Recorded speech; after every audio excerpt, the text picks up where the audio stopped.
"She's adopted," my aunt whispered. My mother turned pale. The truth wasn't about her. The words hung in the air of Aunt Patricia's overly decorated living room. Crystal figurines caught the afternoon sunlight, casting rainbow fragments across the cream-colored walls. I had come to help clean out my grandmother's belongings after her funeral. Just 3 women surrounded by cardboard boxes, sorting through 78 years of memories. Or so I thought. My fingers froze on the faded photograph album I'd been flipping through. The black and white image showed my mother as a child, standing beside my grandmother. They looked nothing alike, something I'd always attributed to my mother taking after my grandfather. But now, I looked up to see my mother's face drained of color, her coffee mug trembling in her hand. "Patricia, for God's sake," she whispered through clenched teeth. "Eleanor doesn't need to hear this. Not now, not ever." Patricia snorted, waving a dismissive hand encircled with gold bracelets that jangled like warning bells. "She's 45 years old, Marianne. Don't you think it's time? Mother's gone now. There's no reason to keep pretending." The room suddenly felt airless. I could hear the grandfather clock in the hallway, each tick hammering against my skull. My throat constricted as I looked between them. These 2 women I'd known all my life, suddenly strangers harboring secrets that reframed my entire existence. "What are you talking about?" I managed to ask, my voice sounding distant to my own ears. Neither answered immediately. Mother set down her mug with exaggerated care, the ceramic making a definitive click against the glass coffee table. She wouldn't meet my eyes. "Who's adopted?" I pressed, though I already knew. The photograph in my hands suddenly felt like it was burning my fingertips. "Mom," she closed her eyes briefly. When she opened them, they glistened with tears that refused to fall. "Eleanor, please, this isn't how I wanted—" "Oh, for heaven's sake," Patricia interrupted, reaching for her cigarettes. "You've had 4 decades to find the right way, Marianne. Your daughter deserves to know she isn't—" "Stop it!" My mother slammed her palm against the table, sending ripples through her abandoned coffee. "You don't get to do this, Patricia. You don't get to blow up her life because you're bitter about Mother's will." The revelation hit me like a physical blow. The room tilted sideways. I was adopted. I wasn't who I thought I was. The face I saw in the mirror every morning, the one I'd always believed was a blend of my parents, was a genetic stranger to them both. "I think," I said slowly, standing up on unsteady legs, "that someone needs to tell me exactly what's going on." Mother reached for me, her hand trembling. "Ellie, honey, don't." I stepped back, clutching the photo album against my chest like a shield. "Just tell me the truth. Am I adopted?" My aunt lit her cigarette, inhaling deeply before releasing a stream of smoke toward the ceiling. "Well, that's the interesting part," she said, her voice laced with a perverse satisfaction. "You're not the one who's adopted, Eleanor." The album slipped from my grasp, hitting the carpet with a dull thud. "What?" Patricia's eyes, so similar to my grandmother's, locked with mine. "Your mother is." Outside, the sprinklers switched on, their rhythmic hissing providing a surreal soundtrack to this moment. Somewhere in the neighborhood, a dog barked. Normal sounds for an abnormal revelation that was fracturing my reality into before and after. "That's impossible," I whispered. But even as the words left my mouth, I knew it could be true. The photograph still lay open where it had fallen. My mother and grandmother, physically unalike in every way. My mind raced through a lifetime of family gatherings, searching for clues I'd missed. The whispered conversations that stopped when I entered rooms. The strained holidays. The way my grandmother always seemed to hold my mother at arm's length. "Eleanor," my mother said, her voice cracking. "Please sit down." "I can't," I replied, backing toward the doorway. "I can't breathe in here." "Now look what you've done," Mother hissed at Patricia, who merely shrugged and tapped ash into a crystal dish that had belonged to our grandmother. No, not our grandmother. My grandmother, not hers. The walls of the house felt like they were closing in. Decades of family photos stared down at me from every surface. Lies framed in silver and gold, preserving moments of a family that wasn't what I'd believed it to be. "I need some air," I mumbled, turning toward the front door. "Eleanor, wait!" my mother called after me, but I was already fumbling with the lock, desperate to escape. The suburban Minneapolis street was quiet in the late afternoon sun. I stumbled down the porch steps, my mind spinning with questions. If my mother was adopted, then who was I? What did this mean about my own identity? The genetic heritage I'd claimed, the musical talent I'd attributed to my grandfather, the artistic eye I'd credited to my grandmother. Were those connections even real? Behind me, the door opened again. "Eleanor, please," my mother called, her voice small and frightened. "Let me explain." I turned to face her, this woman who had raised me, who had shaped every aspect of my life. Her face, the face I'd searched for similarities to my own since childhood, was streaked with tears. "You lied to me," I said, the words hanging between us. "My entire life has been a lie." "No," she whispered, taking a hesitant step toward me. "No, Ellie. Your life is exactly what it's always been. It's mine that was built on lies. And I need to tell you the whole truth now, before Patricia twists it." I stood frozen on the sidewalk, the late summer breeze carrying the scent of freshly cut grass and approaching rain. Behind my mother, Aunt Patricia appeared in the doorway, arms crossed, watching. "The truth isn't just that I'm adopted," my mother said, her voice steadying. "It's who I was before, who my birth parents were, and why that secret has to stay buried. My name is Eleanor Mitchell. I'm 45 years old, divorced, with 2 grown children who call only when they need something. I teach 4th grade at Linden Elementary in Rochester, Minnesota, where I've spent the past 20 years helping children discover the joy of reading while secretly writing poetry I never show anyone. I was ordinary in every way, until that afternoon at Aunt Patricia's house. It's been 3 weeks since the revelation. 3 weeks of sleepless nights, of staring at family photographs searching for clues I missed. 3 weeks of avoiding my mother's calls while trying to make sense of what this means for me, for us. I wasn't adopted. My mother was. This truth has thrown everything into question. The family stories I've treasured, the medical history I've reported on countless forms, the very foundation of who I thought I was. This morning I woke before dawn, the same recurring dream fading as consciousness returned. In it, I'm a child again, standing before a hall of mirrors like at the state fair, but each reflection shows a different person. I reach out, but my hand touches cold glass. My house is quiet at 5 a.m. Too quiet. Tom left 4 years ago for his dental hygienist, a cliché I never thought would happen to me. Our colonial-style home felt too big after the divorce, but I couldn't bear to leave it. 20 years of memories embedded in these walls. Birthday parties in the backyard, Christmas mornings by the fireplace, the height marks on the kitchen doorframe tracking Zach and Amy's growth. I shuffled to the kitchen, wrapping my robe tighter against the morning chill. The coffee maker gurgled to life, programmed to brew before my alarm. One small routine I could count on when everything else had shifted beneath my feet. My phone lit up on the counter. Another missed call from Mom. 12 now, in 3 weeks. Plus countless texts I've only skimmed. She wants to explain, to tell me the whole story. But I'm not ready. Not yet. Instead, I called the one person who might understand. My daughter Amy answered on the 4th ring, her voice groggy with sleep. "Mom, it's not even 6. What's wrong? Did I wake you? I'm sorry." I clutched my coffee mug, suddenly unsure why I'd called. Amy was in her 2nd year of law school at the University of Chicago. She had enough stress without mine. "It's fine. I needed to be up soon anyway." I heard rustling, then the click of a lamp. "Are you okay? You sound weird." "I'm fine," I lied. "Just wanted to hear your voice." "Mom," her tone sharpened with suspicion. "What's going on?" I sank into a kitchen chair. I had a strange conversation with Grandma and Aunt Patricia after Great-Grandma's funeral. About what?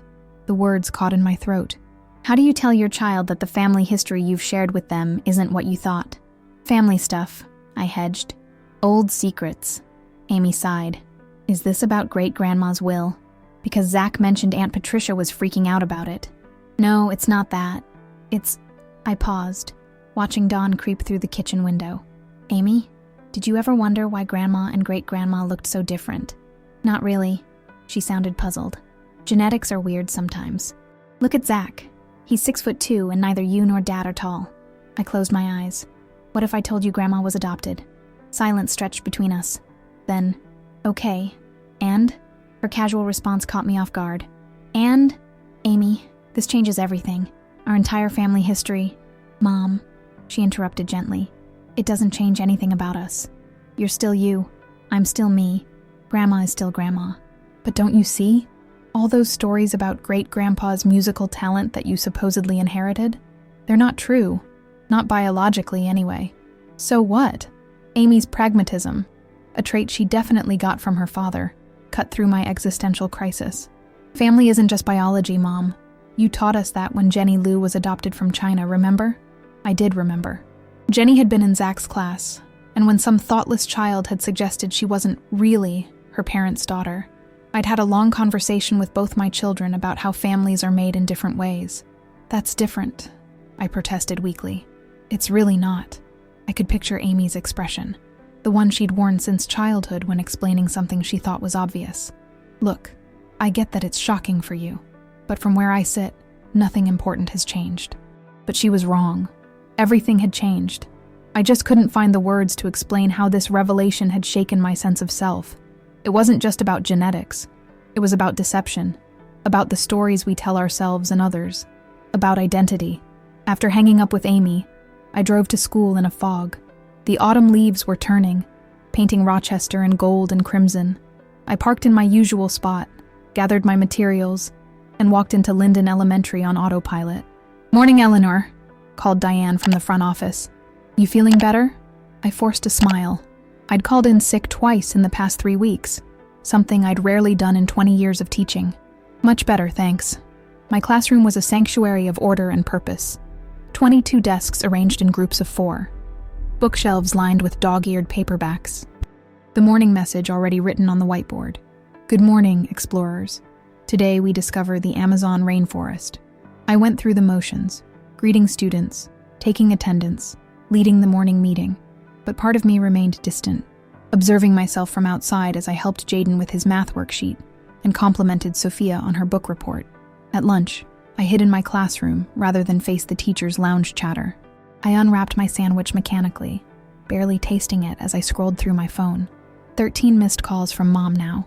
The last text from her made me pause. "Eleanor, please. There are things you need to know, things that could affect you and the kids. I'm not who you think I am." My hand trembled as I set down the phone. What did she mean? What could her adoption possibly have to do with my children? The afternoon dragged by in a blur of science experiments and reading groups. When the final bell rang, I found myself dreading the empty house waiting for me. On impulse, I drove to Lake Silver instead, parking near the walking path that circled the water.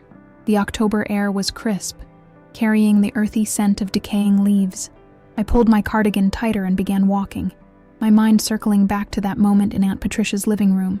Your mother is the one who's adopted. But there was something in the way Patricia had said it. Something in my mother's panicked reaction. This wasn't just about an adoption that had been kept secret. There was more. Something darker hiding beneath the surface. My phone rang, startling me. Mom again. This time I answered. "Eleanor, thank God," she breathed. "I've been so worried." "I'm fine," I said, my voice cooler than I intended. "I just needed time to process. I understand, but please, we need to talk, face to face." I watched a pair of ducks glide across the lake's surface, leaving ripples in their wake. "Why didn't you ever tell me?" She was quiet for a moment. "I didn't know myself until I was 23, right after I married your father. This surprised me. Grandma kept it from you too?" "Yes." Her voice tightened. "Eleanor, there's so much more I need to tell you. Things I've never told anyone, not even your father." A chill that had nothing to do with the autumn breeze crept up my spine. "What things?" "Not over the phone." She hesitated. "Can you come over? Tonight?" Part of me wanted to refuse, to retreat back into the comforting numbness I'd wrapped around myself these past weeks. But the teacher in me, the part that valued truth and understanding above all, couldn't walk away from this unfinished story. "I'll be there at 7, I said finally. "Thank you," she whispered, relief evident in her voice. "And Eleanor, come alone. Don't tell anyone where you're going, not even the kids." The call ended, leaving me standing frozen on the lake path, the warning in her words echoing in my mind.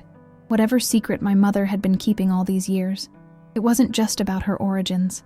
It was something that still frightened her. As I turned back toward my car, a jogger passed by, nodding a greeting. I nodded back automatically, suddenly aware of how normal everything appeared. The lake, the trees, the families walking along the shore. The world hadn't changed, but my place in it had shifted in ways I was only beginning to understand. 7 o'clock. In just a few hours, I would learn the truth. All of it. And something told me that once I knew, there would be no going back. I arrived at my mother's craftsman bungalow at exactly 7. The house I'd grown up in looked smaller somehow, its green shutters and white siding bathed in the glow of the porch light. Mom had lived here alone since Dad died of a heart attack 6 years ago. I'd offered to help her downsize, but she'd refused. Too many memories, she'd said. I wondered now which memories she'd been clinging to. She opened the door before I could knock, her silver-streaked hair pulled back in a neat bun, her face carefully made up despite the late hour. Always put together, my mother, a habit from her 30 years as an elementary school principal. But I could see the strain around her eyes, the slight tremble in her hands as she ushered me inside. "I made tea," she said, leading me to the familiar living room.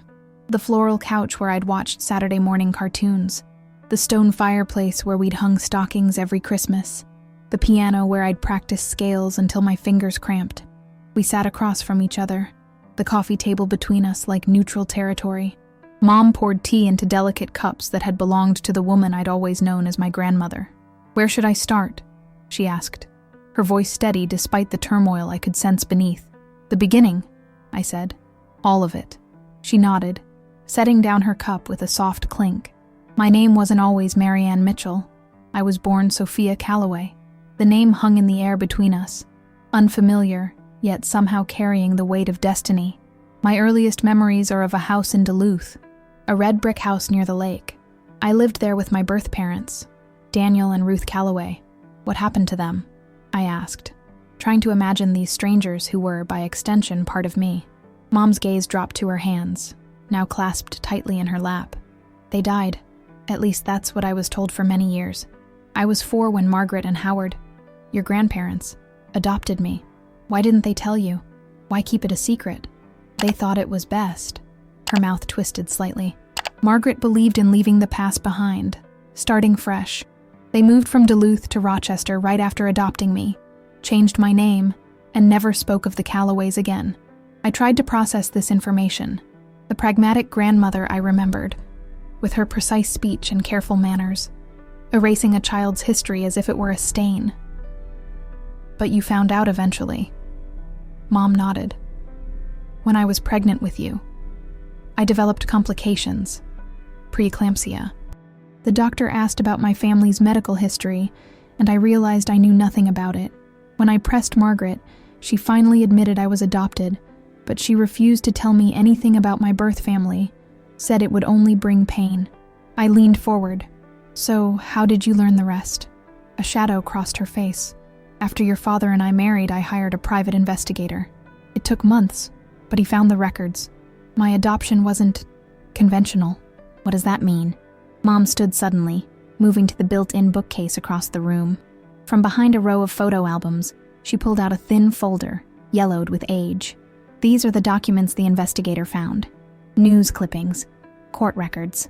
She handed me the folder but kept her hand on it, hesitating. "Eleanor, what you're about to read, it will change how you see me, how you see our family." "Mom, nothing could—" "Please," she interrupted. "Just read." I opened the folder. The first item was a newspaper clipping from the Duluth Herald, dated April 12, 1957. "Prominent businessman and wife found dead in home, police investigate possible murder-suicide."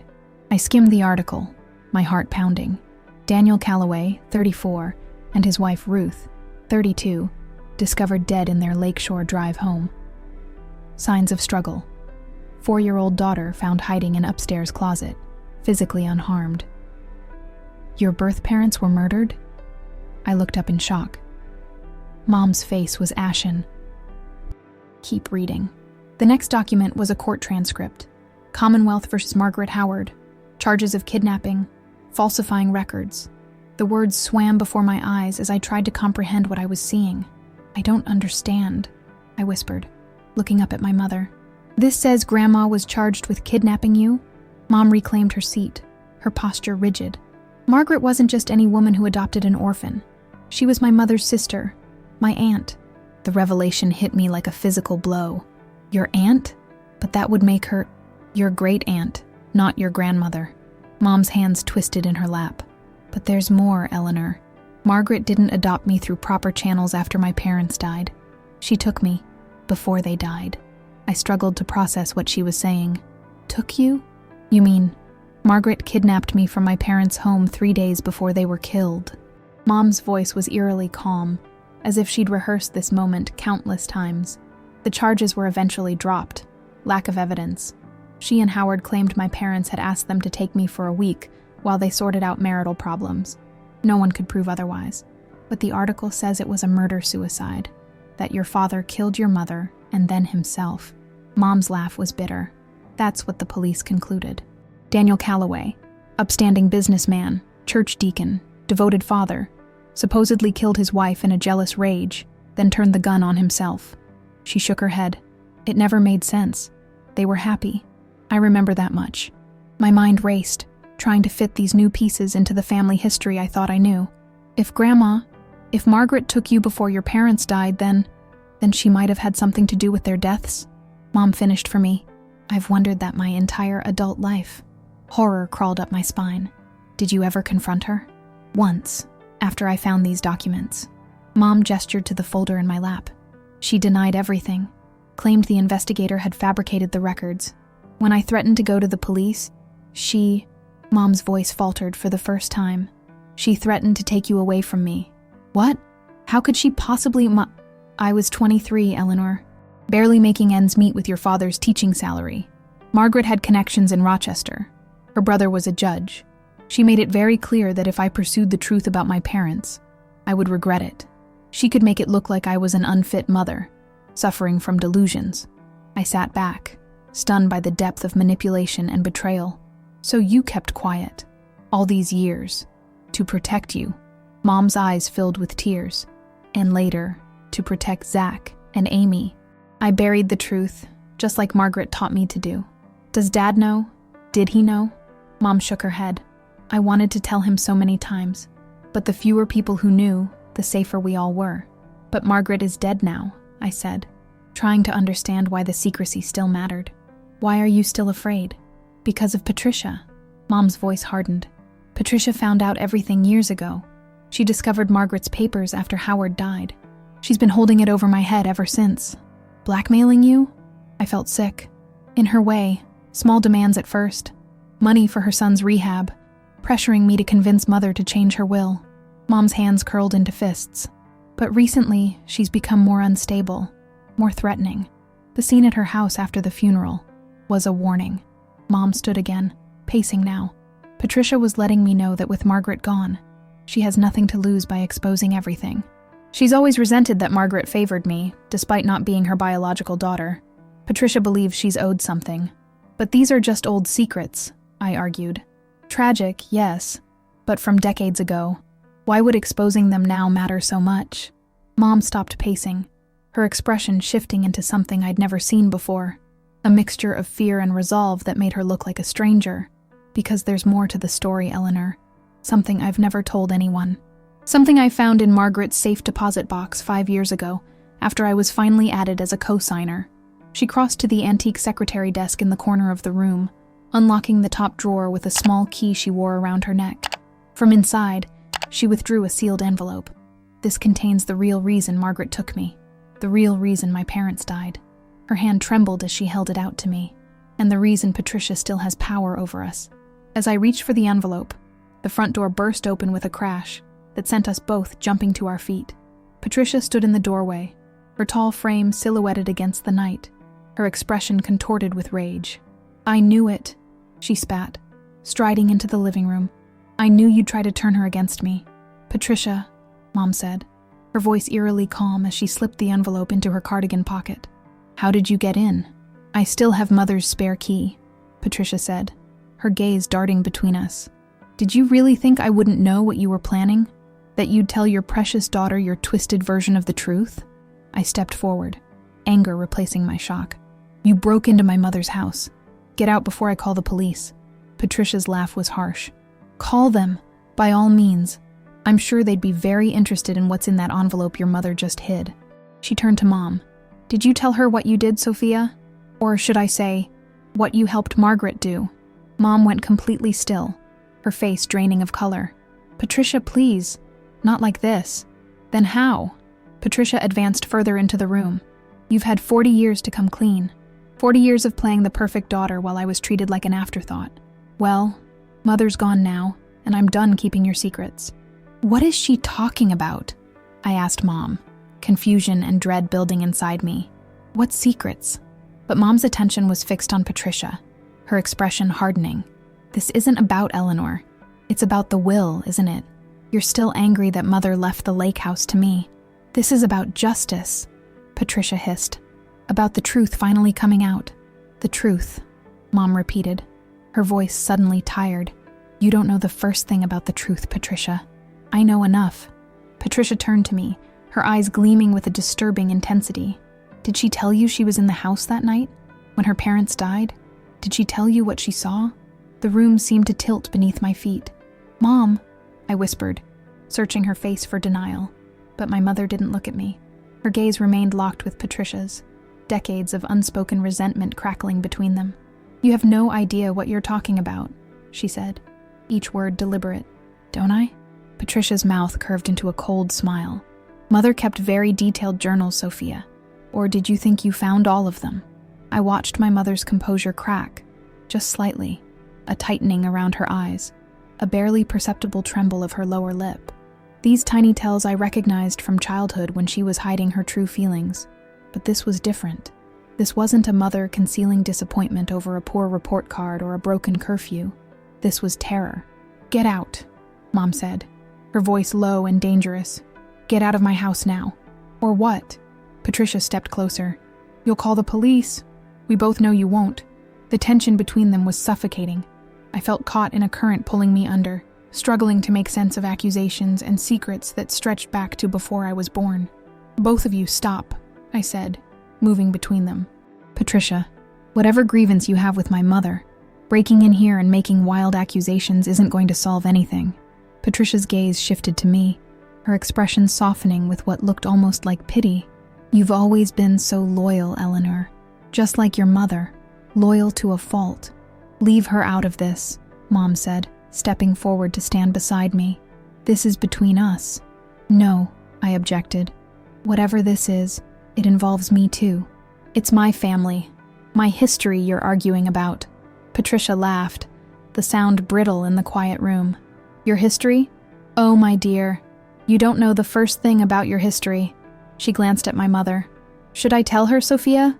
Or would you prefer to?" Something in my mother seemed to break. The rigid posture she'd maintained throughout this confrontation crumpled, and suddenly she looked smaller, fragile in a way I'd never seen.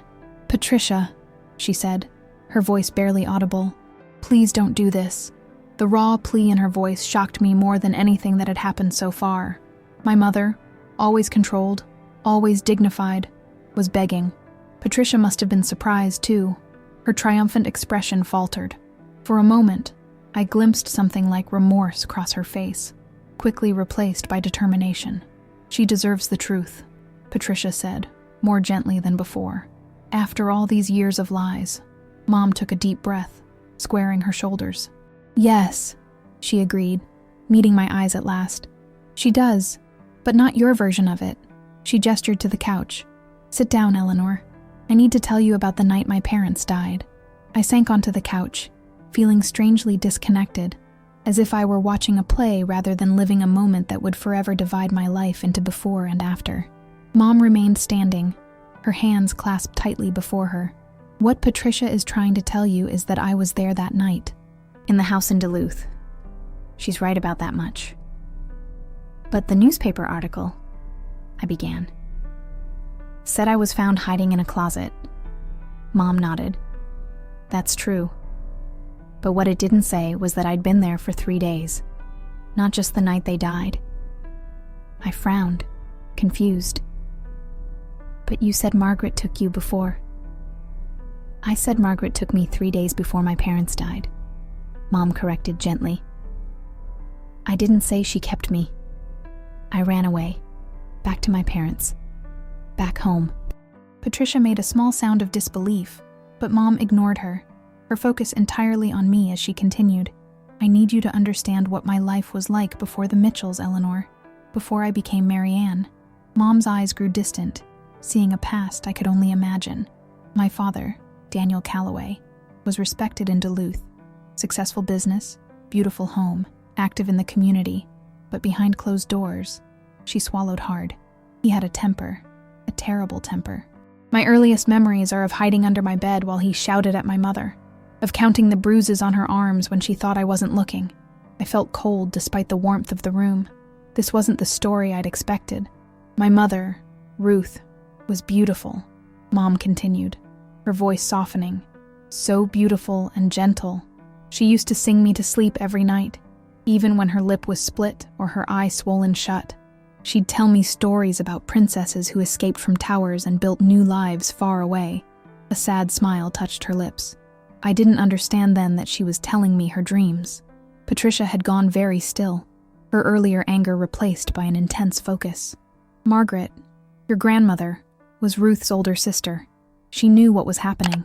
Ruth had confided in her, begged for help more than once. But Daniel was influential, connected. Margaret was afraid of what he might do if she interfered. Until, I prompted when Mom paused, until she visited one weekend and found my mother unconscious on the kitchen floor while my father was at work.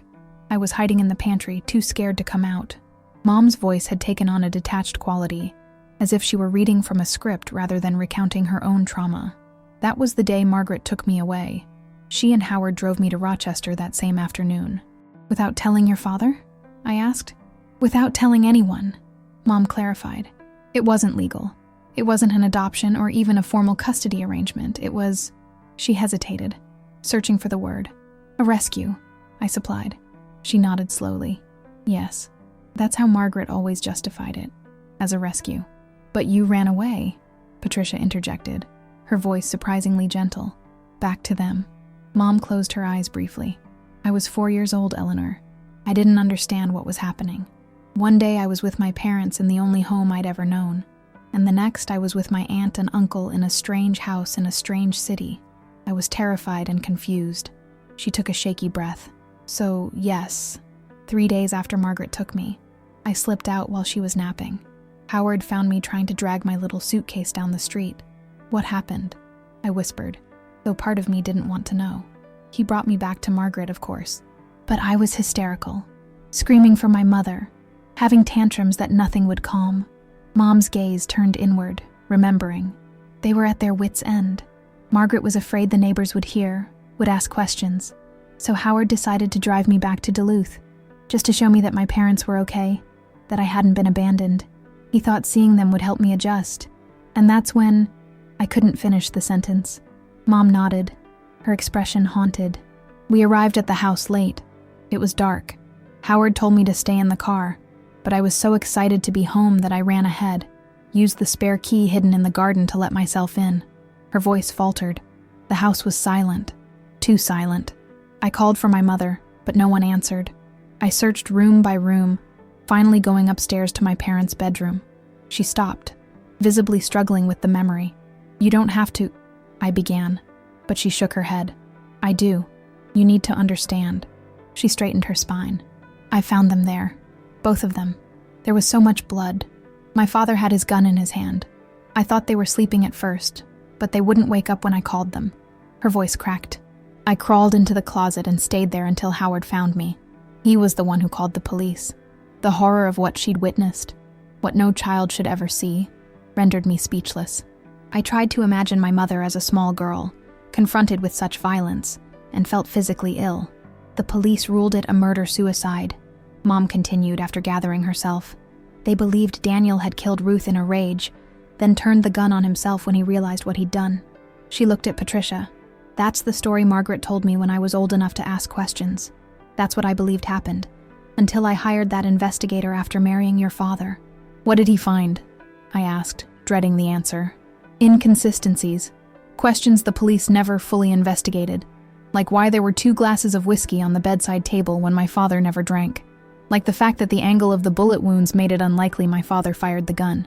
Like reports from neighbors who heard a car leaving the property around the estimated time of death. A chill ran through me as I began to understand the implication. Are you saying they were murdered? By someone else? Mom met my gaze steadily. That's what I believe. Yes. By whom?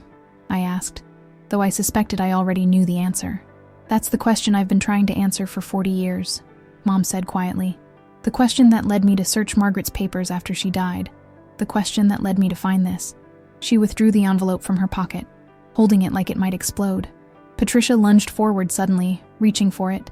Don't you dare! But Mom stepped back, her expression hardening. No, Patricia. It's time. Eleanor deserves to know everything, including what your mother was capable of. Patricia's face contorted with rage. You have no right, she spat, making another grab for the envelope. Those are my mother's private papers. My mother moved with surprising speed, sidestepping Patricia's lunge. They stopped being private the moment they revealed a crime, she said, her voice steady despite the tremor in her hands. I stood, moving to my mother's side instinctively.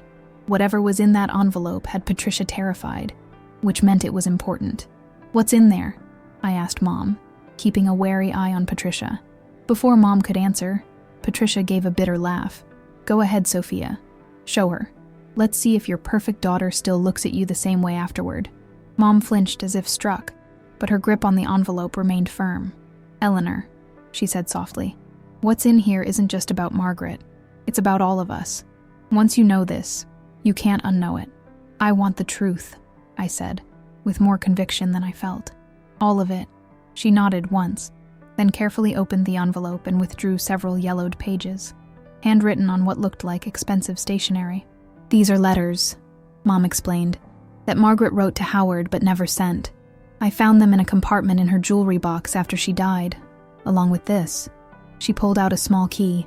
It opens a safe deposit box at First National Bank. I accessed it yesterday, after Patricia's scene at the funeral. And, I prompted when she paused. Mom took a deep breath. The box contained one item, a pistol, the same caliber that killed my parents. The implications hit me like a physical blow. Are you saying Grandma, Margaret, murdered your parents? Not alone, Mom said quietly. According to these letters, Howard was there too. Patricia made a choked sound, somewhere between a laugh and a sob. This is absurd. My parents weren't murderers. They were, Mom contradicted, her voice tinged with a lifetime of grief. Margaret wrote everything down. Their plan, their alibis, even her guilt afterward. She held up the pages. She was going to confess. Send these to the police. But Howard found them and stopped her. Why? I asked, struggling to reconcile the stern but loving grandparents I remembered with cold-blooded killers. Why would they do something so terrible? Mom's eyes met mine, filled with an ancient sorrow. For me, she said simply. They convinced themselves they were saving me. The room seemed to shrink around us, the weight of this revelation pressing against my chest until breathing became difficult. I sank back onto the couch. From what? I finally managed to ask. From your father's abuse? Mom nodded slowly. Partly, but there was more. She glanced at the letters in her hand. According to Margaret, my father had threatened to kill both me and my mother if she ever tried to leave him. He'd discovered Ruth was planning to escape with me to California, to stay with a cousin. When Margaret and Howard took me, it accelerated his timeline. So they killed them to protect you, I said, trying to make sense of this warped logic. That's how they justified it to themselves, Mom agreed. But the truth is more complicated. Howard had business dealings with my father that had gone bad. There was money involved, lots of it. And Margaret? She hesitated, glancing at Patricia. Margaret had always been jealous of Ruth, of her beauty, her marriage into money. Taking me was partly about saving me, yes, but it was also about taking something that belonged to Ruth, about punishing her for being the favorite daughter. Patricia made a scoffing sound. Now you're just making things up. Mother would never... It's all here, Mom interrupted, tapping the letters. Every twisted justification, every rationalization, even her admission that she enjoyed stepping into Ruth's life, raising her daughter, being admired for her generosity in adopting an orphaned niece. I thought of the grandmother I'd known, rigid, controlling, but also capable of unexpected tenderness. The way she'd insisted on perfect manners and proper appearance. The way she'd subtly undermined my mother at every opportunity, while lavishing affection on me. If this is true, I said carefully, why didn't you go to the police when you found the letters? Or the gun? Mom's expression clouded. Because of what I found with them. She hesitated, then reached into the envelope once more and pulled out a small, worn photograph. This was taken the day after they died. I accepted the photo with shaking hands. It showed a small girl, my mother at 4 years old, standing between Margaret and Howard on what looked like a lakeshore. Her eyes were vacant, her small face expressionless. "Look at the background," Mom instructed softly. I squinted at the image, noticing for the first time a small boat just visible at the edge of the frame. Something bulky was being loaded onto it. "What am I looking at?" I asked, dread pooling in my stomach. "Evidence," Mom whispered, "being disposed of in Lake Superior, and me, witnessing it all." Patricia had gone very pale, her earlier anger replaced by shock. "That could be anything," she protested weakly. "A fishing trip, some old furniture." "It's the rug from my parents' bedroom," Mom said, her voice flat. "The one that was missing when the police arrived. The one that would have contained evidence that contradicted the murder-suicide theory." The photograph trembled in my hand. "You were there," I said, understanding dawning. "You helped them cover it up." "I was 4 years old, Eleanor," Mom said, her voice breaking. "I didn't understand what was happening, but in the eyes of the law, I was a witness. I could have told someone what I saw, if not then later when I was older, but I didn't." "Because you didn't remember," I suggested, desperate to find an explanation that didn't implicate my mother in a decades-old murder. But Mom shook her head. "Because I was afraid. Because Margaret and Howard made it very clear what would happen to me if I ever spoke about that night." Her gaze dropped to her hands. "And later, when I did remember, when I found the evidence, I stayed silent to protect you, to protect our family." The truth of it crashed over me like an icy wave. My mother had carried this burden alone for decades. The knowledge that the people who raised her had murdered her parents, that her entire life had been built on a foundation of violence and lies.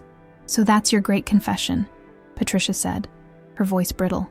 "That you've known all along what my parents did, and you said nothing. That you let Mother shower you with advantages, with opportunities, with her fortune, all while planning to expose her as a murderer after her death." "No." Mom looked exhausted suddenly, the fight draining from her. "I never planned to expose anyone, Patricia. All I've ever wanted was to live quietly, to raise my daughter in peace, to break the cycle of secrets and violence." "Then why keep the evidence?" Patricia demanded. "Why not destroy the letters? Get rid of the gun?" "Because I couldn't," Mom whispered. "They were the only proof that my parents, my real parents, didn't die the way the world believes they did, that my father wasn't a monster who killed my mother in a rage. That was the final cruelty Margaret inflicted, ensuring that history would remember Daniel Calloway as a murderer instead of a victim." Patricia stalked to the window, her back to us. For several moments, silence filled the room, heavy with revelations too enormous to immediately process. "What happens now?" I finally asked, looking between these two women whose shared history was so much darker than I could have imagined. "That depends on Patricia," Mom said quietly, "on what she decides to do with this information." Patricia turned slowly, her expression unreadable. "You think I want to protect them? After discovering my parents were capable of murder?" "I think," Mom said carefully, "that you want to protect yourself, your memories of them, your inheritance, your reputation in Rochester." A flush crept up Patricia's neck. "Is that what this is about? You think I'm blackmailing you for money?" "Aren't you?" Mom countered. "Isn't that what all this has been about? The constant demands, the threats to tell Eleanor everything, if I didn't convince Mother to change her will in your favor?" Patricia laughed, a hollow sound devoid of humor. "You really don't get it, do you, Sophia? This was never about money." She crossed the room until she stood directly before my mother. "This was about justice, about truth, about making you admit what you've known all along, that you were complicit, that you built your perfect life, your perfect family, on my parents' crime." "I was a child," Mom whispered, but I could see doubt in her eyes. "A child who grew up," Patricia pressed. "A child who became a woman who kept silent, who accepted the benefits of their crime, who looked the other way." I stood, unable to bear the naked pain on my mother's face a moment longer. "That's enough," I said, stepping between them. "Whatever happened all those years ago, my mother was a victim, not a perpetrator." Patricia's gaze shifted to me, something like pity in her eyes. "Oh, Eleanor, always so quick to defend her, so eager to believe the best. just like I once was with my own mother." She shook her head. "But we see what we want to see, don't we? We create the narratives that let us sleep at night." "What exactly are you saying?" I demanded. Patricia reached into her purse and withdrew a small tape recorder. "I'm saying there's one more piece to this story. One final truth your mother hasn't shared." My mother went absolutely still, her face draining of color as her gaze fixed on the tape recorder in Patricia's hand. "Where did you get that?" she whispered. Patricia's smile was cold triumph. "Mother's safe deposit box, the one you thought only you had access to." She held up a key identical to the one my mother had shown me. "Did you really think she trusted you completely, Sophia? After everything?" I looked between them, another layer of dread settling over me. "What's on the tape?" "The truth," Patricia said simply. "The whole truth, in your mother's own words."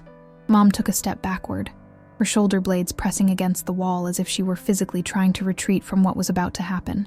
"Patricia, please," she said, her voice barely audible. "Not like this." But Patricia's thumb had already pressed play.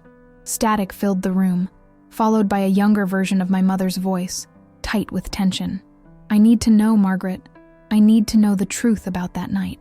Another voice responded, my grandmother's distinctive contralto, the slight southern drawl I'd always loved hearing in bedtime stories. "You know what happened, Sophia. We've been through this. Your father killed your mother, then himself. It was a tragedy, but it's over. It's been over for 20 years. Stop lying to me." My mother's recorded voice cracked with emotion. "I remember, Margaret. Not everything, but enough. I remember the boat, the lake. I remember Howard carrying something wrapped in the living room rug." A long pause. Then Margaret's voice. Different now. Harder, more cautious. "What exactly do you think you remember, Sophia?" "I think I remember you and Howard disposing of evidence after you killed my parents." The accusation hung in the air, both in the recording and in my mother's living room, where the three of us stood frozen, caught in the grip of this moment bridging past and present. On the tape, Margaret gave a long sigh. "We didn't want to involve you in this. Ever. But since you insist on digging up the past, yes, Howard and I were there that night." My mother's recorded gasp was painful to hear. "But," Margaret continued, her voice taking on a defensive edge, "it wasn't what you think. We didn't go there planning to kill anyone. We went to reason with your father, to convince him to let you stay with us permanently. And he refused. He did more than refuse, Sophia. He was drunk, violent. He pulled a gun on us, said he'd rather see you dead than raised by, and I quote, 'that barren bitch.'" I glanced at my mother, whose eyes were closed, tears streaming silently down her face. "There was a struggle," Margaret continued on the tape. "Howard tried to take the gun away from Daniel. It went off." A pause. "Your mother was hit.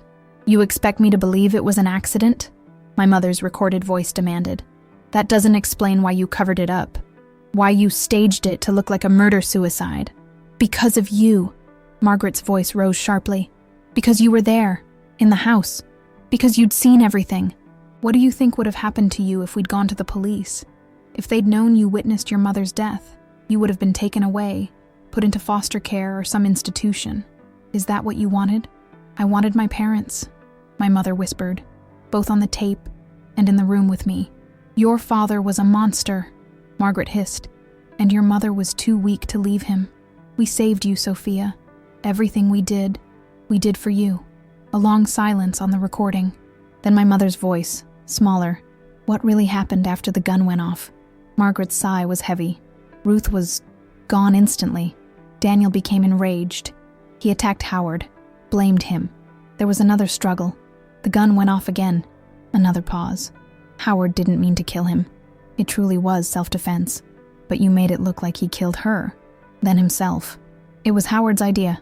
He said no one would believe the truth, that a respected businessman like Daniel Calloway would be convicted on the testimony of the man who killed him. So yes, we rearranged things, moved the body, put the gun in Daniel's hand. And the rug?" My mother pressed. "The one you dumped in the lake. It had evidence on it. Footprints, blood patterns that wouldn't match our story. We had to get rid of it." The tape went silent for several seconds. Then my mother's voice returned, steadier now. "Why did you keep me? If I was such a liability, such a witness to your crime, why not just—" She didn't finish the question, but the implication was clear. Because you were Ruth's daughter, Margaret answered, her voice softening for the first time. Because despite everything, I loved my sister, and I loved you from the moment you were born. A pause. And because I couldn't have children of my own, you were my second chance, Sophia, my opportunity to be a mother. Not Sophia, my mother corrected. Marianne, you renamed me, erased who I was. To protect you, Margaret insisted. To give you a fresh start, away from the tragedy. To protect yourselves, my mother countered. To eliminate any connection to the Calloways. The tape hissed with another stretch of silence. Then Margaret's voice, steel beneath the gentleness. What are you going to do with these memories of yours, Sophia? These accusations? My mother's response was clear, deliberate. Nothing. For now. But I want the truth acknowledged between us. No more lies. No more pretending. You and Howard killed my parents, accidentally or not, and covered it up. You stole me, renamed me, and built a false narrative that I've been living in for 20 years. And what do you want in return for your discretion? Margaret's voice had turned calculating. I want freedom, my mother said simply. I want to raise my daughter without your interference, without your constant criticism and control. I want the trust fund you promised when I married Richard, and I want you to tell Patricia the truth. She deserves to know who her parents really are. A harsh laugh from Margaret. Absolutely not. Patricia is fragile. This would destroy her. Then we're at an impasse, my mother concluded. Because I won't live under your thumb any longer, Margaret. Either we negotiate terms, or I go to the police with what I know. The recording ended abruptly. Patricia clicked off the tape recorder, her expression unreadable. That was 30 years ago, she said quietly. Mother came home that day and told my father everything, including your threats. I was in the next room. Heard it all. I stared at Patricia, trying to process this revelation. You've known the truth all this time? She nodded, her earlier anger seemingly spent. Not the whole truth, though. Not until I found the gun after Mother died. Her eyes shifted to my mother. She kept it all these years. Insurance, I suppose. Against you. Mom pushed away from the wall, drawing herself up with a dignity that amazed me, given the circumstances. Against everyone, she corrected. Margaret was nothing if not thorough. I felt disconnected from my body, floating above this scene of long-buried secrets and decades-old crimes. My mother, the woman who had taught me right from wrong, who had shaped my moral compass, had been blackmailing her adoptive mother for 30 years. Why did you stay silent all this time? I asked Patricia, struggling to understand. If you knew what your parents had done, she gave a tired shrug. The same reason your mother did, I suppose. To protect my family, my children, my reputation. Her gaze hardened as it returned to Mom. But unlike Sophia, I never used the knowledge for personal gain. I never threatened or manipulated Mother because of it. Is that what you think I did? Mom asked, a note of genuine surprise in her voice. Used the truth to manipulate Margaret? Didn't you? Patricia challenged. The trust fund, the lake house, your precious daughter getting preferential treatment her entire life. All because you held this over Mother's head. Mom shook her head slowly. No, Patricia, that's not how it was. She moved to the mantelpiece, running her fingers over the framed photos displayed there. My graduation, Zach's wedding, Amy's law school acceptance. I never wanted anything except to be left alone, to raise Eleanor without Margaret's constant criticism and judgment, to break free from the cycle of control and manipulation that defined our family. And the money? Patricia pressed. The inheritance? Was what Margaret offered, Mom said simply. Her idea, not mine. She thought she could buy my silence. And maybe she did. For a while. She turned to face us both. But the truth is, I stayed silent all these years for the same reason you did, Patricia. To protect the people I love. Her gaze found mine. To protect Eleanor. To give her what I never had. A childhood free from violence and fear. A family history she could be proud of. Something shifted inside me as I looked at my mother. This woman I thought I knew completely, now revealed as far more complex than I'd ever imagined. She had carried this terrible knowledge alone for decades, had made difficult moral compromises, had lived with guilt and fear that I couldn't begin to comprehend, and she had done it all for me. What happens now? Patricia asked, echoing my earlier question. The statute of limitations on murder never expires. If this evidence came to light, "It won't," Mom said firmly.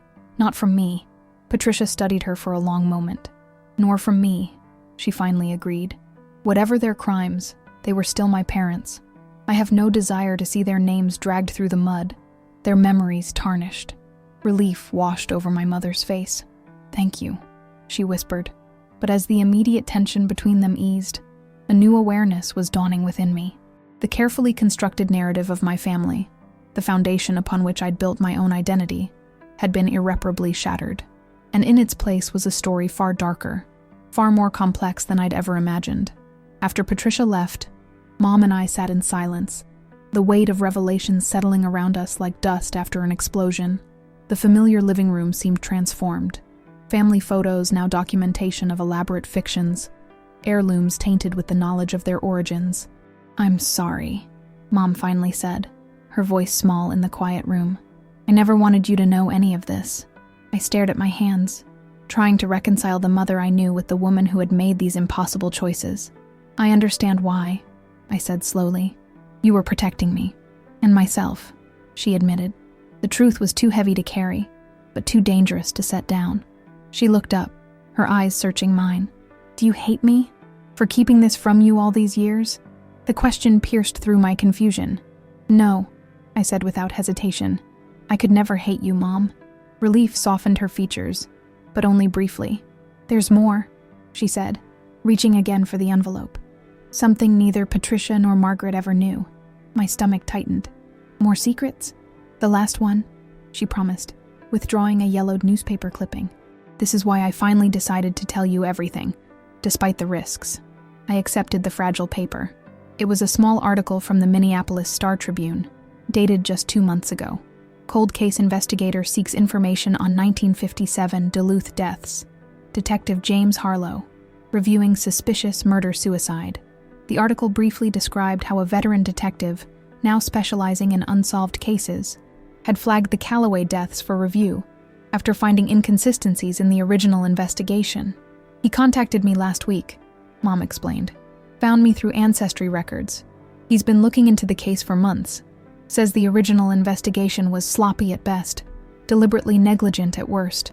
"What did you tell him?" I asked, scanning the article again. "Nothing yet. But he's not going to stop, Eleanor." She took a deep breath. "Which means we need to decide what to do." I looked up, surprised by the "we." "You're asking my opinion. You're part of this now," she said simply. "Whatever decision I make affects you too. Your reputation, your career, your relationship with your children." The inclusion startled me.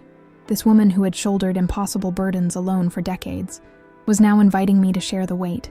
It was a gesture of profound trust, and I felt both honored and terrified by it. "What are our options?" I asked, trying to think practically despite my churning emotions. Mom leaned back, suddenly looking every one of her 68 years. "We could maintain the status quo, deny everything, hide the evidence. With Margaret gone, and Patricia unlikely to speak out, it might work. Or I could tell the truth. Give Detective Harlow the letters, the recording, the gun. Let justice finally be served even if it's decades late." Her voice grew softer. "Let my parents finally rest in peace. Their names cleared." "But that would mean admitting your part in the cover-up," I pointed out. "You could face charges yourself." "Possibly," she acknowledged. "Though after so much time, with my age and the circumstances, it's unlikely I'd serve prison time." I tried to imagine it. My mother in court, the media coverage, the scandal that would engulf our family, how it would affect Zach and Amy, their careers, their standing in the community. "There's a third option," I said slowly, an idea taking shape. "One that honors the truth without destroying our lives." Mom looked at me curiously. "What's that?" "We meet with Detective Harlow. Share what we know about Margaret and Howard's involvement, but not the physical evidence. No gun, no letters that could implicate you. He'd have no case without evidence," Mom pointed out.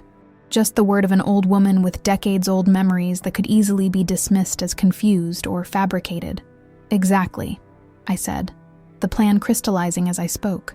"But it would give him enough to reopen the investigation, to clear your father's name in the historical record. The case would eventually go cold again without sufficient evidence to prosecute, but the official narrative would change. Your parents wouldn't be remembered as a murder-suicide. Mom considered this, her expression thoughtful. It could work, she said slowly, but it would mean continuing to live with a partial lie, with the knowledge that I could have done more to bring Howard and Margaret to justice, but chose not to. They're beyond earthly justice now, I reminded her gently. This way, you honor your birth parents without sacrificing yourself or our family's future. She reached across the coffee table and took my hand, her eyes filling with tears. When did you become so wise, Eleanor? So capable of seeing the complex shades of gray in an impossible situation? I learned from you, I said honestly. You've always shown me that there are rarely perfect choices in life, just difficult decisions made with the best of intentions. We sat together as night deepened around us, the house quiet except for the ticking of the grandfather clock, a wedding gift from Margaret and Howard that now seemed to mark not just the passage of time, but the weight of secrets carried across decades. There's one more thing, Mom said after a while, her voice steadier than before. Something I found in the safe deposit box along with the gun. Something I think was meant for you. From her cardigan pocket, she withdrew a small jewelry box, its velvet covering faded with age. This belonged to my mother, your grandmother, Ruth Calloway. I accepted the box with trembling hands, opening it slowly to reveal a delicate gold locket on a thin chain. The design was simple but elegant, a heart with a small diamond set in its center. Margaret kept this all these years? I asked, surprised. Mom nodded, hidden away with the evidence. I think perhaps she couldn't bring herself to destroy this last piece of Ruth, despite everything. I opened the locket carefully. Inside was a tiny photograph of a beautiful young woman holding an infant. On the opposite side, engraved in flowing script, "To my Sophia, my heart forever." She was 28 in that picture, Mom said softly. I was about 6 months old. It's the only photograph I have of us together. The connection to this woman I'd never known, this grandmother whose blood ran in my veins, hit me with unexpected force. I'd spent my life believing I was descended from Margaret and Howard Mitchell, accepting their traits and tendencies as my genetic inheritance. Now I was looking at my true lineage, held in this small golden heart. Would you like to wear it? Mom asked. I think she would have wanted you to have it. Without speaking, words seemed inadequate. I nodded and turned, allowing Mom to fasten the chain around my neck. The locket rested just below my collarbone, its weight slight but significant. Perfect, Mom said, her eyes bright with emotion. It belongs with you, Eleanor, just as Ruth's strength and grace live on in you. The compliment warmed me, creating a bridge across time to this unknown grandmother. Tell me about her, I requested. Everything you remember. Mom smiled, a genuine smile that lightened her entire face. She loved to sing, not just lullabies, but all kinds of songs. She had the most beautiful voice, clear and true. On good days, when my father was away on business, she'd dance with me around the living room, spinning until we were both dizzy with laughter. I touched the locket, trying to imagine this woman, to feel some connection to her across the decades. What else? She loved books. Our house was full of them, despite my father's complaints about the expense. She'd read to me for hours. Adventures, fairy tales, poetry. Mom's expression grew distant with memory. She used to say that books were windows to other worlds, and that someday she would show me how big the real world could be, beyond our house, beyond Duluth. She never got the chance, I said softly. Mom shook her head. No, but in a way, she did give me another world. Through you, Eleanor. Through the family we built, the life we created together. She took my hands in hers. Everything I've done, every choice I've made, every secret I've kept, was to honor her wish for me, to build a life free from fear and violence, to create a family based on love, not control. In that moment, I saw my mother more clearly than ever before, not as the simple, straightforward woman I'd always believed her to be, but as a survivor. A woman who had endured unimaginable trauma, made impossible choices, and somehow emerged with her capacity to love intact. I'm proud to be her granddaughter, I said, touching the locket.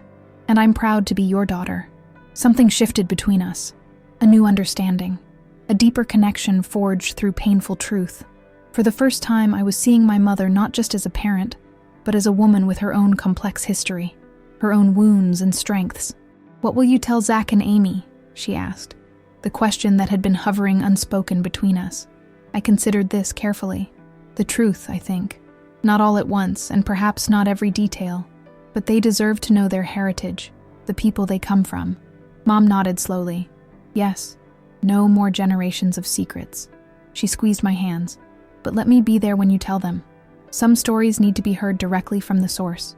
As we sat together in the gentle lamplight, the locket warm against my skin, I realized that while my family history had been irreparably altered, the love that defined us remained unchanged. More than that, it had deepened, strengthened by truth finally spoken after decades of silence. The path ahead would not be easy. There would be difficult conversations with Detective Harlow, with my children, perhaps even with Patricia again. But for the first time since that afternoon in Aunt Patricia's living room, I felt a sense of clarity and purpose. The truth, as they say, had set us free. The meeting with Detective James Harlow was set for the following Tuesday at his office in the Minneapolis Police Department's cold case unit. For 6 days, Mom and I prepared, carefully constructing the narrative we would share, a delicate balance of truth and omission that would clear my grandfather's name without implicating my mother in decades of silence. Remember, I told Mom as we drove to Minneapolis that morning, stick to what you witnessed as a child, what you saw, what you heard. Nothing about the tape recording or Margaret's letters. She nodded, her hands clasped tightly in her lap. She'd dressed with care for this meeting, a navy suit that conveyed both respectability and seriousness. Her silver hair swept into a neat bun. "I've gone over it 100 times in my head," she said. "What to say, what to hold back." "And the gun?" I asked, my voice low despite us being alone in the car. "Buried," she said simply, "in a place no one will ever find it." I didn't ask for details. Some things were better left unspoken, even between us. The cold case unit occupied the 3rd floor of a modern addition to the historic police headquarters. Detective Harlow met us in the lobby, a tall man with salt and pepper hair and the weathered face of someone who'd seen too much of human nature's darker side. "Mrs. Mitchell," he said, shaking my mother's hand firmly. "Thank you for coming. And this is my daughter, Eleanor," Mom introduced me. "She knows everything I'm about to tell you." Harlow's sharp eyes assessed me briefly before he nodded. "Good to have support for something like this. Come on back to my office." We followed him through a maze of cubicles to a small office with walls covered in timeline charts and photographs of crime scenes. He cleared a stack of folders from 2 visitor chairs and gestured for us to sit. "Before we begin," Harlow said, settling behind his desk, "I want to be clear that this is an informal conversation. You're not under any obligation to speak with me, and you can stop at any time." Mom straightened her spine. "I understand, but I've waited 65 years to tell this story, Detective. I won't be stopping until it's finished." Something like respect flickered in Harlow's eyes. He nodded, switched on a digital recorder, and stated the date and names for the record. "Mrs. Mitchell, you contacted me in response to the article about the Calloway case. You indicated you have information about the deaths of Daniel and Ruth Calloway in Duluth in 1957. Is that correct?" "Yes," Mom said, her voice steady despite the slight tremor in her hands. "Daniel and Ruth Calloway were my birth parents. I was in the house the night they died."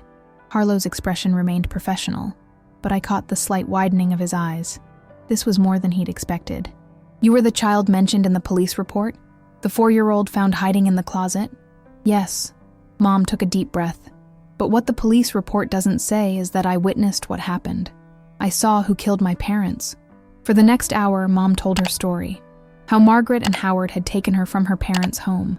How she'd run away and been returned to Duluth. How she'd entered the house ahead of Howard and hidden when she heard angry voices. She described what she'd seen and heard from her hiding place. The confrontation between Howard and her father. The struggle. The gunshots. She explained how Howard and Margaret had found her, terrified, in the closet, and how they'd convinced her that no one would believe the truth, that she'd be taken away to an orphanage if she told anyone what she'd seen. They staged it to look like my father had killed my mother and then himself, she concluded. They took me back to Rochester that same night, changed my name, and created a new identity for me. I became Marianne Mitchell, their adopted niece. Harlow had taken meticulous notes throughout her account. Now he set down his pen and looked directly at her. "Mrs. Mitchell, why are you coming forward with this information now, after all these years?" Mom met his gaze unflinchingly. "Because Margaret and Howard are both dead now. There's no one left to protect. And because I want the historical record corrected. My father did not murder my mother. He was not the monster the newspapers portrayed him as. Do you have any evidence to support your account? Anything beyond your memories?" This was the crucial moment, the line we'd agreed not to cross. "Only what I've told you," Mom said. "The memories of a 4-year-old child, carried for a lifetime." Harlow's expression gave nothing away. "These memories, did they surface recently? Or have you always remembered what happened?"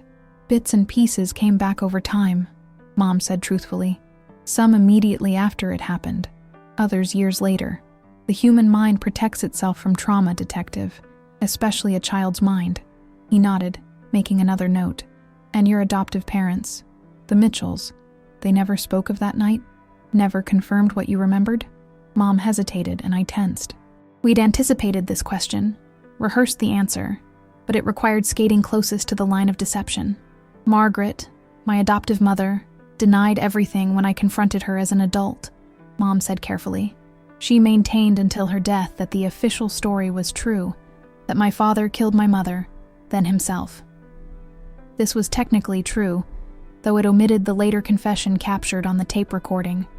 Harlow studied her for a long moment, his experienced eyes searching for signs of deception. "Mrs. Mitchell, I have to ask, why should I believe your account over the official investigation? What motive would the Mitchells have had for killing your parents?" Mom had prepared for this question as well. "My father was abusive to my mother," she said quietly. "Margaret, my mother's sister, knew about the abuse. She and Howard took me from the house to protect me. I believe they went back to convince my father to let them adopt me legally. When he refused, things escalated." She paused. "There were also business dealings between Howard and my father that had gone bad. Financial entanglements that created tension. You're suggesting they went there with the intention of discussing custody, not committing murder?" "Yes," Mom said. "I believe the killings were not premeditated. That doesn't make them less wrong, but it explains why 2 otherwise law-abiding citizens would commit such an act." Harlow made a few more notes, then clicked off the recorder. "Thank you for your statement, Mrs. Mitchell. This is significant information. Will you reopen the investigation?" I asked, speaking for the first time since the interview began. Harlow leaned back in his chair, considering. "I'll review the original case files more thoroughly in light of this new information. If there's corroborating evidence, inconsistencies in the forensic reports, witness statements that align with your mother's account, then yes, the case could be formally reopened." "And if it is?" Mom asked. "What happens then?" "We follow the evidence," Harlow said simply. "But I'll be honest with you. After 68 years with the perpetrators deceased and physical evidence likely long gone, it would be difficult to conclusively prove what happened that night." "I understand," Mom said. "I'm not seeking legal justice, detective. That opportunity passed decades ago. I'm seeking historical truth. I want the record to show that my father did not murder my mother." Harlow nodded slowly. "I'll do what I can. The fact that you were there, that you witnessed the events, that's significant, even without physical evidence." As we prepared to leave, Harlow asked one final question. "Mrs. Mitchell, why now? Margaret Mitchell died several months ago. What prompted you to come forward at this specific time?" Mom's composure never wavered. "I saw your article," she said simply.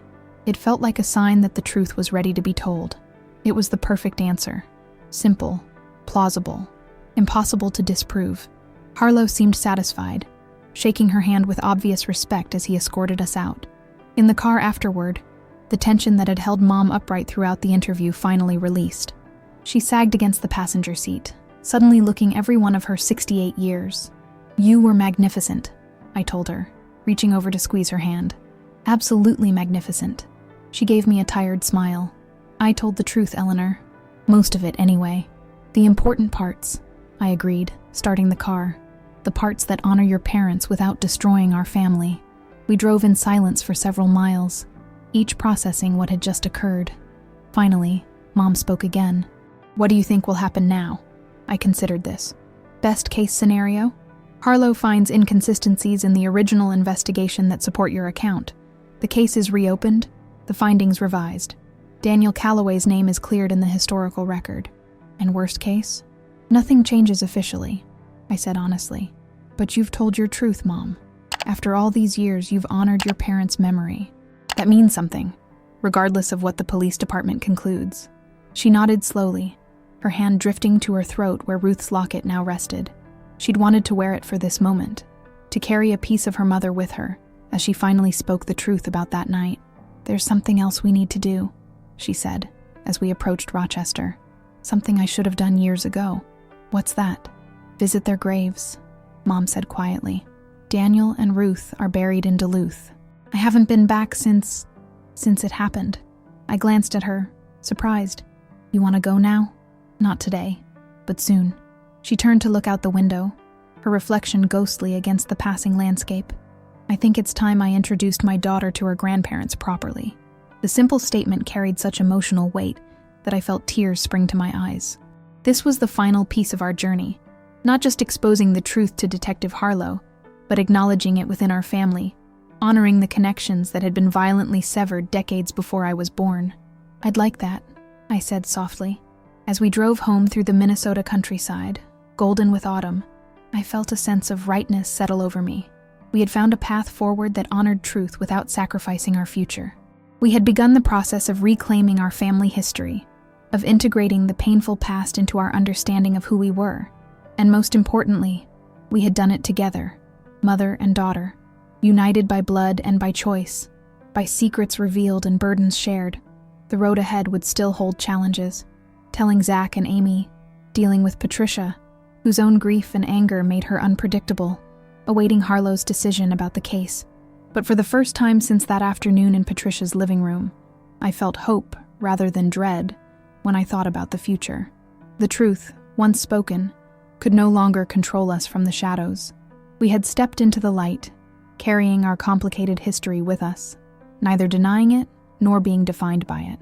And in doing so, we had reclaimed our power. The call from Detective Harlow came 3 weeks later, on a Tuesday morning, as I was preparing my classroom for the day's lessons. My phone vibrated against my desk, the Minneapolis area code instantly recognizable. Ms. Mitchell, Harlow's deep voice was formal. I've completed my preliminary review of the Calloway case. I was hoping we could meet again, you and your mother. There have been developments. My heart raced. What kind of developments? I'd prefer to discuss it in person, he said, professional as always. Would tomorrow afternoon work? Say, 2 o'clock at my office? I called Mom immediately after hanging up. Harlow wants to meet again, I told her, pacing the empty classroom. He says there are developments in the case. Her sharp intake of breath was audible through the phone. What does that mean? Did he find something? He wouldn't say, just that he wants to see us both tomorrow afternoon. This could be good news, Mom said, though uncertainty tinged her voice. Maybe he found evidence supporting my account. Or maybe he found something that contradicts it, I thought, but didn't say. I'll pick you up at noon tomorrow. We'll drive down together. The next day dawned cloudy and cold, the first real hint of winter in the air. Mom was waiting on her porch when I arrived, dressed in another conservative outfit, her face carefully composed, though I could see the tension in her shoulders. Whatever happens, I told her as we drove, we face it together. She reached over to squeeze my hand, a gesture that had become our silent language of support over the past weeks. Together, she agreed. Detective Harlow wasn't alone when we arrived at his office. A woman in a sharp suit stood as we entered, her expression neutral, but assessing. Mrs. Mitchell, Ms. Mitchell, Harlow greeted us. This is District Attorney Claire Donovan. She's been consulting on the case. The presence of the DA sent a chill through me. This was more serious than we'd anticipated. Please sit down. Harlow gestured to the chairs before his desk. Thank you for coming in. You said there were developments, Mom said, her voice steadier than I expected. Harlow nodded, exchanging a glance with Donovan. Yes. After our conversation, I obtained the original case files from the Duluth Police Department. They were in storage, but remarkably well preserved. He opened a folder on his desk. The original investigation concluded that Daniel Calloway shot his wife Ruth, then turned the gun on himself. This conclusion was based on the position of the bodies, gunshot residue testing, and the absence of evidence suggesting anyone else was present. But, Mom prompted, when he paused. But, Harlow continued, the forensic work in 1957 was primitive by today's standards. Looking at the crime scene photographs with modern knowledge, there are inconsistencies. My pulse quickened. What kind of inconsistencies? Harlow turned the folder so we could see a black and white photograph. Clinical, detached, yet horrifying in its implications. It showed a bedroom, a man's body slumped against a wall, a weapon near his outstretched hand. The position of your father's body, Harlow explained, pointing. The angle of the gunshot wound, the blood spatter pattern, all suggest that the gun was fired from a distance of at least 3 feet. Impossible if he'd shot himself. Mom stared at the photograph, her face pale but composed. This was her father, her past, displayed as evidence. Yet she didn't flinch. There's more, Harlow said, turning a page in the file. The original report mentions a missing rug from the living room. Neighbors reported seeing it just days before, but it was gone when police arrived. One detective noted this as suspicious, but was overruled by his superior, just as Mom had told him, and me. The rug Howard and Margaret had disposed of in Lake Superior. What does this mean for the case? I asked, looking between Harlow and the DA. It was Donovan who answered, her voice precise and measured. Based on Detective Harlow's review and your mother's testimony, we believe there's sufficient evidence to reclassify the Calloway deaths from murder-suicide to double homicide by unknown persons. Unknown? I repeated, surprised. But my mother identified, legally speaking, Donovan interrupted smoothly. We cannot name the Mitchells as perpetrators without more substantial evidence. Your mother's eyewitness testimony, while compelling, comes 68 years after the fact and cannot be corroborated. So the case remains officially unsolved, Harlow added. But the narrative changes. Daniel Calloway will no longer be recorded as having murdered his wife. Relief washed over Mom's face, the outcome she'd most hoped for. Her father's name cleared without placing her directly in legal jeopardy for her decades of silence. There is, however, a complication, Donovan continued, her tone shifting slightly. In the course of our investigation, we discovered something unexpected. She withdrew a document from her briefcase and placed it on the desk. This is a letter received by the Duluth Police Department in 1977, 20 years after the deaths. It was filed away with the case but never properly investigated. It's anonymous but contains details about the crime that were never made public. The knot in my stomach tightened. What does it say? Donovan slid the letter toward us. It alleges that Margaret and Howard Mitchell killed the Calloways and abducted their daughter. It provides specific details about the lake, the rug, the rearrangement of the crime scene. Mom's hand trembled as she reached for the letter. May I? Donovan nodded. It's evidence in an open investigation now, but you can read it. The letter was typed on plain paper, yellowed with age. Mom read it silently, her expression growing more troubled with each line. Who sent this? She finally asked, looking up. As I said, it's anonymous, Donovan replied. But given the specific details, it had to be someone with intimate knowledge of the crime. Or someone who spoke to someone with intimate knowledge, Harlow added, his gaze fixed on Mom. Mrs. Mitchell, did you ever confide in anyone about what you witnessed? A friend, a therapist, your husband perhaps? Mom shook her head. No, I kept it to myself until recently. What about Margaret Mitchell? Harlow pressed. Did she have anyone she might have confessed to? A close friend? A sibling? Just her daughter, Patricia. Mom answered automatically, then froze as realization dawned. You think Patricia sent this letter? Harlow and Donovan exchanged looks. We can't say for certain, Donovan said carefully. But the timing is interesting. 1977 would have been around the time you said you confronted Margaret about your adoption, correct? Mom nodded slowly. Yes, after I hired the private investigator. And you said Margaret told Patricia about your accusations, Harlow added. Perhaps this letter was Patricia's way of insurance, protection. If something happened to her mother, the pieces clicked into place with sickening clarity. Patricia had known the truth for decades, had tried to expose it anonymously 20 years after the fact. Yet when that failed, when the police ignored the letter, she'd turned to using the knowledge as leverage against my mother. What happens now? I asked, trying to process this new complication. We'd like to speak with Patricia Mitchell, Harlow said. See if she can shed any light on this letter, or provide additional information about her parents' involvement. Mom's face drained of color. She won't take that well. We'll be discreet, Donovan assured her. Frame it as part of our general investigation, not as an accusation. And the case? Mom pressed. Will it be formally reopened? Harlow nodded. Yes, though given the passage of time and the death of all principal suspects, it's unlikely to result in any charges. The goal is historical accuracy rather than prosecution at this point. As we left the police station, Mom was unnaturally quiet, her earlier relief overshadowed by this new revelation about Patricia. Are you okay? I asked as we walked to the car. She shook her head slightly. I'm trying to make sense of it. If Patricia sent that letter in 1977, why continue the charade all these years? Why pretend she didn't know the truth until recently? Leverage, I suggested. As long as you thought she was in the dark, she had power over you. Perhaps, Mom agreed, though she looked troubled. But something doesn't add up. The Patricia I know would have used that letter more effectively if her goal was truly to expose the truth. Unless exposure wasn't her goal, I said slowly, a new theory forming. What if the letter was meant as a warning to Margaret? A way of saying, I know what you did without direct confrontation. Mom considered this, her expression clearing slightly. That actually makes sense. Patricia always had a complicated relationship with Margaret.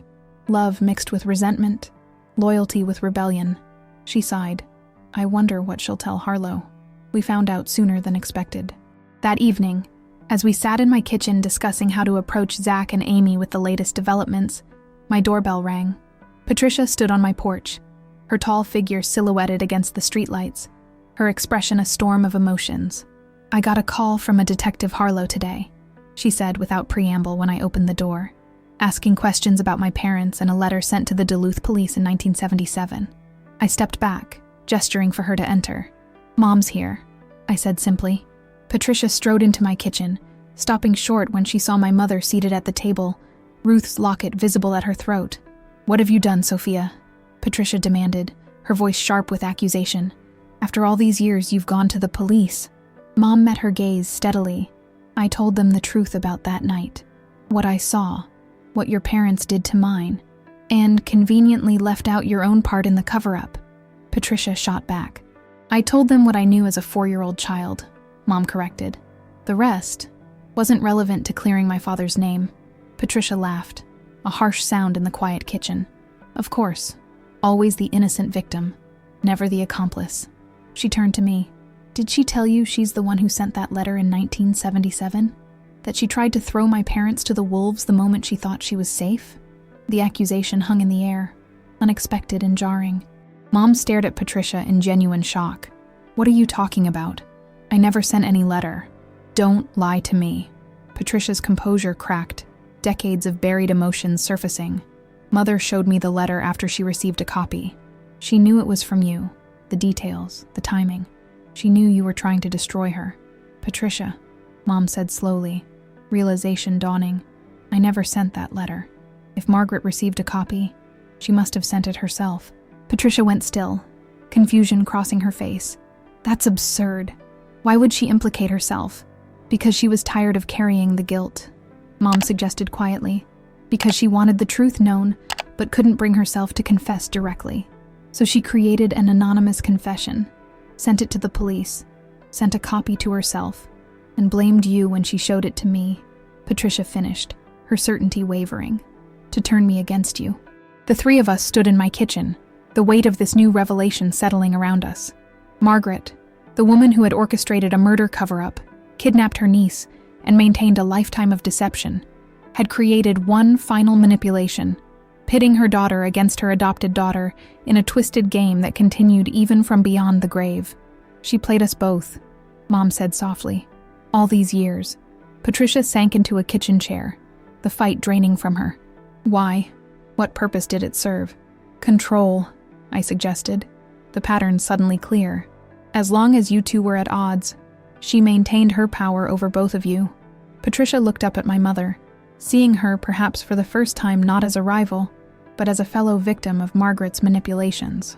The police are reopening the case, she said, a statement rather than a question. Mom nodded. Yes, but not to prosecute, just to correct the record. What will you tell them? Patricia asked. About the letter? The truth, Mom said simply. That I didn't write it. That we believe Margaret sent it herself. And what will you tell them when they ask what I knew? When they ask how long I've known about my parents' crimes? The question hung between them. A test, a challenge, a plea for mercy all at once. Mom's answer, when it came, was gentle, but firm. I'll tell them that's a question only you can answer, Patricia. Just as I've had to decide how much of my truth to share, you must decide how much of yours you're willing to reveal. Spring came early to Minnesota that year. By late March, the snow had melted, leaving the earth soft and ready for renewal. 6 months had passed since that fateful day in Patricia's living room, when a casual comment had unraveled the carefully constructed narrative of my family history. In those months, much had changed. Detective Harlow had officially reclassified the Calloway deaths as a double homicide rather than a murder-suicide. The case remained technically open, but inactive. A cold case with deceased suspects and no physical evidence to pursue. The important thing was that Daniel Calloway's name had been cleared in the historical record. My grandfather was no longer remembered as a man who had murdered his wife. Patricia had chosen a path that surprised us all. When interviewed by Detective Harlow, she had admitted to knowing about her parents' involvement since 1977, but denied sending the anonymous letter. She confirmed our theory that Margaret had likely sent the letter herself in a moment of guilt, then used it to manipulate both her daughters. This confirmation had brought an unexpected peace between Patricia and my mother. Not friendship exactly, but an understanding born of shared victimhood. Zach and Amy had absorbed the family revelations with the resilience of their generation. After the initial shock, they'd been curious rather than judgmental, eager to understand this newly discovered branch of their family tree. Amy, with her lawyer's mind, had been particularly fascinated by the legal and ethical questions raised by my mother's decades of silence. Grandma did what she had to do to survive, she'd concluded after hearing the full story. And to protect you, Mom. I can't say I would have done anything differently in her position. Today we were making a pilgrimage that had been 68 years in the making. Mom, Zach, Amy, and I stood in Duluth Lakeside Cemetery, the spring breeze off Lake Superior, carrying the scent of thawing earth and new growth. Before us were two simple headstones, Daniel Calloway, Ruth Calloway, 1923, 1957, 1925, 1957. Beloved husband, beloved wife and mother, truth prevails in memory eternal. The new epitaphs had been Mom's idea, a small but significant correction to decades of injustice. I wish I had memories of them, Amy said, placing a small stone on Ruth's marker in the Jewish tradition, though none of us were sure if Ruth had been Jewish. My great-grandparents. I wish I had more memories to share, Mom replied, her voice soft with regret. Most of what I remember about them is filtered through a child's eyes and dimmed by time. But you remembered enough, I reminded her, slipping my arm around her shoulders. Enough to set the record straight. She nodded, her gaze fixed on the headstones. At 78, Mom had found a piece I'd never seen in her before, as if the truth, finally spoken, had released something long held tight within her. After a moment of silent reflection, Zach cleared his throat. There's something I've been meaning to tell you all, he said. Kate and I are expecting a little girl. She's due in August. The news, joyous in any context, felt especially meaningful here, in this place of endings and beginnings. A new generation, carrying forward the bloodline of Daniel and Ruth Calloway, of Sophia who became Mary Ann, of me. That's wonderful, Mom breathed, her eyes filling with tears. Oh, Zach, we've decided on a name, he continued, his voice catching slightly. Ruth Eleanor, if that's okay with you both. Mom reached for my hand, squeezing it tightly as emotion overwhelmed her. It's perfect, she whispered. We stood together at the graves for a while longer, 4 generations connected by blood and by choice, by truth finally spoken, and secrets finally laid to rest. Later, we gathered at a small restaurant overlooking the lake. Through the window, I could see the vast blue expanse of Superior stretching toward the horizon, the same waters that had hidden evidence of a crime for nearly 7 decades. I've been thinking, Mom said as we waited for our food, about the house, the one where I lived with Daniel and Ruth. What about it? I asked. It's still there. I looked it up online. Different color, renovated of course, but the bones are the same. She hesitated. I'd like to see it before we drive back. Not go inside or anything. Just see it. After lunch, we drove through Duluth's hillside neighborhoods until we reached Lakeshore Drive. The house stood on a corner lot, a handsome red brick colonial with white trim and a wide front porch. Mature trees that had been saplings in 1957 now provided dappled shade across the lawn. Mom stared at the house in silence, her expression unreadable. "Do you want to get closer?" I offered. "We could walk by." She considered, then shook her head. "No, this is enough." She turned to look at me, then at Zach and Amy in the back seat. "I didn't come to reclaim the past. I came to make peace with it, and I have." As we drove away, I glanced in the rearview mirror to see the house receding behind us. For Mom, it represented a life violently interrupted, a childhood stolen. But it also represented the beginning of a journey that had led, ultimately, to us, to me, to my children, soon to my grandchild. "What will you tell Ruth Eleanor?" Mom asked Zach as we headed back toward Rochester. "About our family history?" He exchanged a glance with Amy before answering. "The truth," he said simply. "Not all at once, and only when she's old enough to understand. But the truth."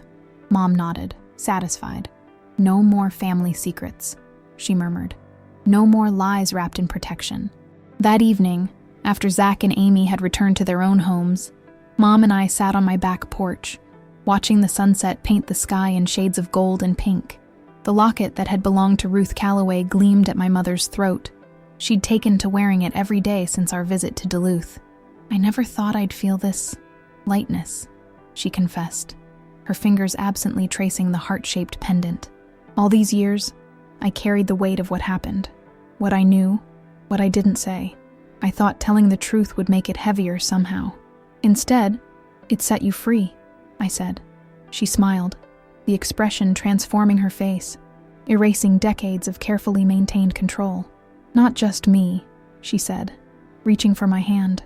"Us, all of us." And she was right. In exposing the painful truth of our family history, we hadn't destroyed our present or future. We had reclaimed it. The path hadn't been easy or straightforward. There had been moments of doubt, of fear, of painful revelation. But on the other side of truth was something I hadn't expected, a deeper connection to my mother, to myself, to the generations before and after me. I thought of Ruth Eleanor, not yet born, but already named, already linked to this complex lineage of strong women who had survived trauma, made difficult choices, protected those they loved at great personal cost. What would her life be like, growing up with the truth rather than carefully constructed fictions? What freedom would she find in knowing her full history, both the darkness and the light? As twilight deepened around us, Mom and I sat in companionable silence, no longer divided by secrets. The journey we'd begun 6 months ago in Patricia's living room had brought us to a new understanding of our shared past, but more importantly, it had brought us to a new appreciation of our present. We were more than the sum of our secrets, more than the painful choices of those who came before us. We were mother and daughter, shaped by history, but not defined by it, carrying forward not just the DNA of our ancestors, but their resilience, their capacity for love, their determination to create something better for the generations to come. "She's adopted," my aunt had whispered that day, setting in motion a cascade of revelations that had forever changed how I understood my family. But in the end, the most important truth wasn't about adoption or murder or decades of silence. It was about connection. The bonds of blood and choice that had sustained us through trauma and deception, that had ultimately led us back to each other, stronger and more authentic than before. As night fell, stars appearing one by one in the darkening sky, I thought of Ruth Calloway, my grandmother, whose face I knew only from a tiny photograph in a locket, whose voice I would never hear, whose story had nearly been lost to history. Because of our courage in facing the truth, her memory would live on, not just in records corrected or gravestones rewritten, but in the living legacy of her descendants, in the stories we would tell, in the name of a child yet to be born. Some secrets are kept out of fear, some out of love, some out of a complex mixture of both. But no secret, however long maintained or deeply buried, has more power than the truth finally spoken. In bringing our family's darkest moments into the light, we had not destroyed our bonds. but strengthened them, weaving the painful past into a more authentic present, creating space for a future built on honesty rather than deception. As Mom leaned her head against my shoulder, I felt the weight of Ruth's locket against my arm, a small, tangible connection to a grandmother I had never known, but whose blood ran in my veins, whose legacy lived on in my mother's quiet strength, in my children's fierce intelligence, in my own determination to face truth no matter how painful. "I'm proud of us," Mom whispered, her voice carrying all the emotion of our shared journey. "So am I," I replied, wrapping my arm around her shoulders. "So am I,"